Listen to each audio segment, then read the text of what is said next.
Hi friends, कैसे हो आप लोग। होप आप लोग अच्छे होंगे, मज़े में होंगे, स्वस्थ होंगे। सो फ्रेंड्स, बच्चों के लिए ड्राई कॉफ का बहुत ही बढ़िया एक कॉफ सिरप जिसका नाम है एस्थाकाइन डीएक्स। तो आज मैं इस वीडियो में यही दवाई के बारे में आज आप लोग को कुछ जानकारी देने वाला हूँ कि ये दवाई किस तरीके से यूज़ होता है, इसका साइड इफ़ेक्ट वगैरह, इसका डोजेज वगैरह, हर चीज़ लेके मैं आज आप लोग के साथ डिस्कस करने वाला हूँ। तो चलिए दोस्तों, वीडियो स्टार्ट करने से पहले स्वागत है मेरा DRTV चैनल में। और एक छोटा सा रिक्वेस्ट दोस्तों, अगर मेरा आज का वीडियो आप लोग को अच्छा लगे तो प्लीज़ सब्सक्राइब कीजिए, अपने दोस्तों के साथ भी इसको शेयर कीजिए जिनको ये दवाई की सख्त ज़रूरत है। तो चलिए दोस्तों, स्टार्ट करते हैं। आज का जो दवाई है वो है एस्थाकाइन डीएक्स।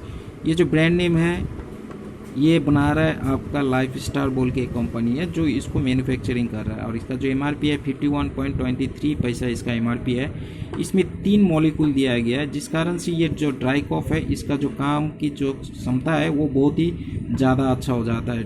जिसमें एक है आपका डेक्सोमेथार्फेन हाइड्रोक्लोराइड, उसके साथ है आपका क्लोफेनामिन मैलेट और साथ ही साथ है फेनालेफेरिन हाइड्रोक्लोराइड। तो दोस्तों, डेक्सोमेथार्फेन हाइड्रोक्लोराइड है 50 mg में, यानी 15 mg में है। उसके साथ है आपका क्लोफेनामिन मैलेट है 2 mg में और साथ ही साथ फेनालेफेरिन हाइड्रोक्लोराइड है आपका 5 mg में। तो दोस्तों, ये तीनों मॉलिक्यूल लेके ये दवाई बनाया गया है। 60 ml का ये एक प्लास्टिक बोतल में आता है जो कि बच्चों के लिए होता है और ये शुगर फ्री भी है, यानी कि शुगर की पेशेंट भी इसे यूज़ कर सकते हैं, कोई दिक्कत नहीं है।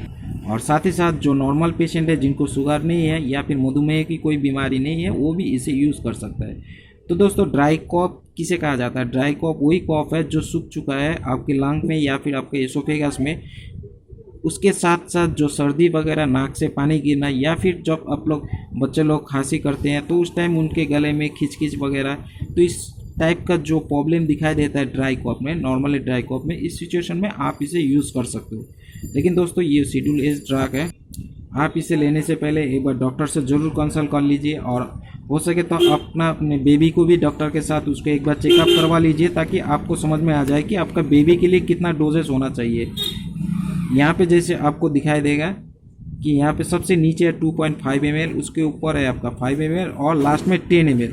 मतलब ये जो तीनों दागी यहाँ पे दिखाई दे रहा है, ग्रीन, येलो और रेड, ये एक मात्रा है। मतलब ये आपको बेबी को किस मात्रा में देना है, 2.5 ml या फिर दिन में 5 ml करके या फिर 10 ml करके।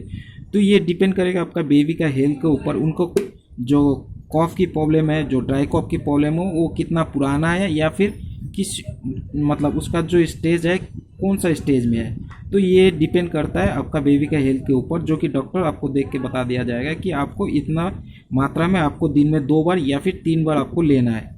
ठीक है। तो नॉर्मली दोस्तों, इसका कोई साइड इफेक्ट नहीं है। अगर ये लेने के बाद में आपको कुछ डाइजेशन में प्रॉब्लम हो रहा है, पेट में गुड़गुड़ हो रहा है, या फिर आपको कुछ सर दर्द वगैरह, या फिर आपको चक्कर आना जैसा आपको लग रहा है, तो आप डॉक्टर से बात कीजिए। ठीक है। उसके बदले आप दूसरे दवाई भी ले सकते हो। मार्केट में सिर्फ आपका ड्राई कॉफ के ऊपर लाइफ स्टार ही नहीं, बहुत सारा कंपनी है, एल्केम से लेके, सिप्ला से लेके, इफ्का से लेके, बहुत बड़ा बड़ा कंपनी है जो कि ड्राई कॉफ के ऊपर मेडिसिन बनाता है। तो आप उन सारे कंपनियों को भी कोई भी ब्रांड आप इस कर सकते हो जिसमें आपका डेक्सोमेथार्फेन हाइड्रोक्लोराइड, क्लोफेनामिन मैलेट और फेनालेफेरिन हाइड्रोक्लोराइड जैसे आपको मॉलिक्यूल मिल जाएगा। ठीक है। और वो भी सेम परसेंटेज में। तो आप इसे वो दवाई भी यूज़ कर सकते हो। ज़रूरी नहीं है कि आपको एस्थाकाइन डीएक्स ही आपको यूज़ करना है। हो सकता है कि आपका जो मार्केट है, आपका जो एरिया है, वहाँ पे लाइफ स्टार का कोई प्रोडक्ट अवेलेबल ना हो, दूसरा कंपनी का भी आपको मिल सकता है। ठीक है।